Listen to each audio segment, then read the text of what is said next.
今天要谈的是一种比牙痛还痛、比骨折还要崩溃的折磨——肾结石。小陈是一位年轻有力的工程师，平常身体硬朗，一直觉得自己很健康。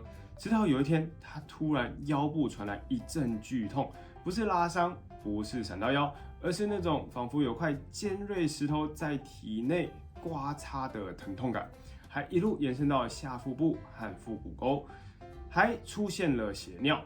他咬牙急撑到急诊，医师检查后告诉他，这是肾结石卡在输尿管造成的肾绞痛。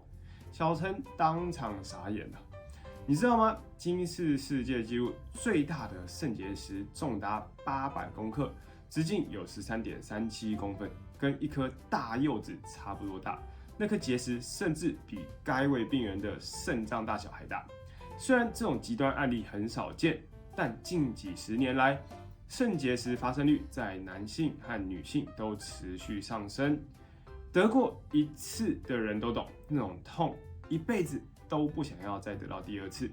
肾结石其实就是尿液里的钙、草酸盐或尿酸浓度失衡聚在一起形成的小石头。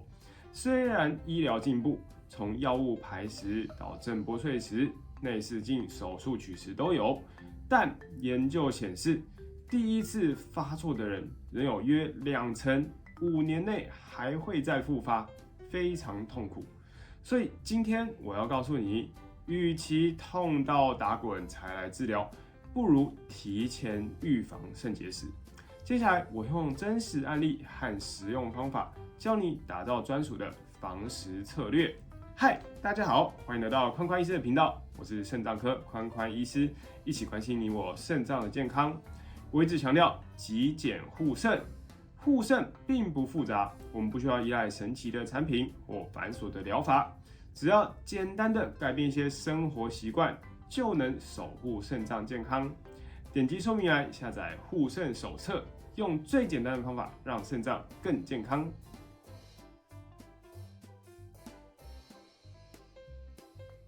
主题一：急性处理。肾结石在肾脏里通常不会有症状，但一旦开始往下移动，刮到输尿管壁，就会引发那种痛到要翻滚的剧烈疼痛感，常常还会伴随恶心和呕吐。来看看王小姐的经历。那天她痛得受不了，送到急诊，医师第一时间就安排没有打显影剂的电脑断层。因为这是目前最精准的方法，可以判断结石的大小和位置。结石有多大，往往就会决定后续治疗的方向。小的结石像是小于等于1公分，就像王小姐的案例，她的肾结石卡在输尿管，大小只有7毫米。医师评估后，因为没有发烧或严重的并发症，就建议她先观察，给身体4到6周的机会，尝试自己把石头排出。为了帮助排石，医师可能还会开甲型肾上腺素阻断剂，像是坦索罗辛、坦苏洛辛这类药物。这种药物能够放松输尿管的肌肉，对于5到10毫米的结石特别有效，可以大幅提升结石的排出几率。较大的结石，像是大于1公分，如果肾结石卡在输尿管，这样的结石太大，就难以靠自己排出。另外，对于某些职业，例如飞行员，即使没有症状，只要结石超过6毫米，也有可能需要提前处理，避免影响工作的安全。这时候，医师可能就会考虑进行体外震波碎石术 （ESWL），用强力的声波把结石震碎排出，或是直接透过内视镜把石头取出来。你知道自己的结石是哪一种石头吗？大约有80%的肾结石属于草酸钙结石，其次还有磷酸钙结石、尿酸结石以及细菌感染而形成的感染性结石。不论是自然排出的结石，还是我们用手术取出的结石，如果方便的话，提醒大家最好收集起来送去化验。虽然并非每颗结石都会化验，但我们了解结石成分是设计个人化预防的重要步骤，因为不同结石背后的原因和防护方法都不一样，所以如果有结石，尽量把它收集起来带来化验。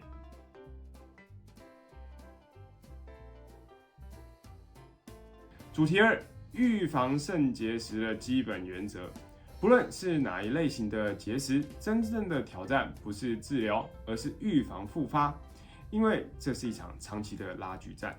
阿明才25岁就中奖得到了肾结石，他的身材偏胖，爸爸也有肾结石的病史。换句话说，他中了所有高风险的因子，年轻、男性、肥胖、家族史全部都有。医师提醒他，这不是偶发，而是警讯。阿明必须立刻改变生活习惯，否则后来结石会一次比一次难缠，甚至影响他的肾功能。那么，究竟我们该怎么做才能预防肾结石的发生呢？其实并不复杂，就3大原则，所有的结石患者都适用哦。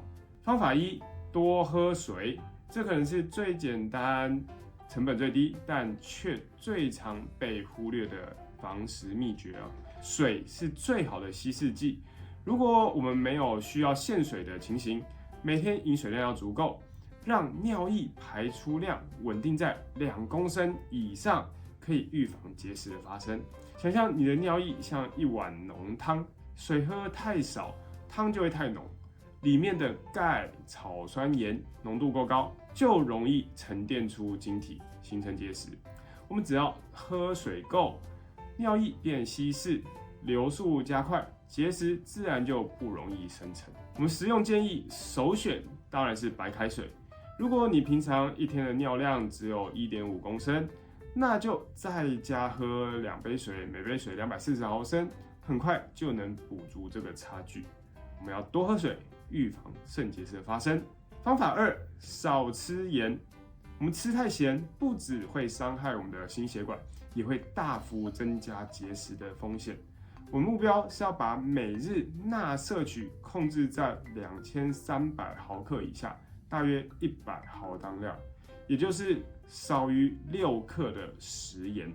这个原理是这样：如果我们吃太多的盐，会让肾脏排钠的同时钙也跟着增加排出，尿钙增加，自然就会容易形成钙的结石。方法3：多吃蔬果。这听起来好像老生常谈，但科学证据很清楚，蔬果真的能预防结石。我们原理是蔬果里面富含有钾和柠檬酸盐，能帮助尿液里排出更多柠檬酸盐。而柠檬酸盐是一种天然的结石克星，它能和钙结合，阻止钙和草酸盐聚在一起，等于帮肾脏装上一层防结石的保护膜所以多吃蔬果也是预防结石的很重要步骤。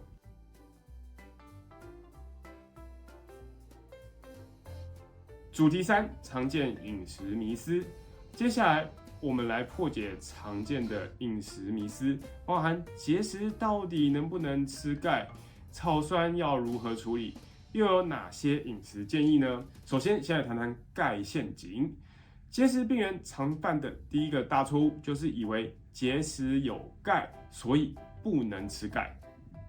就像小智的故事一样，他被诊断出草酸钙结石后，就马上把所有牛奶、起司、优格全部通通都戒掉，完全不敢碰，以为这样很健康结果复查时却发现结石仍然存在，甚至还有稍微变大的趋势他很纳闷，为什么会这样？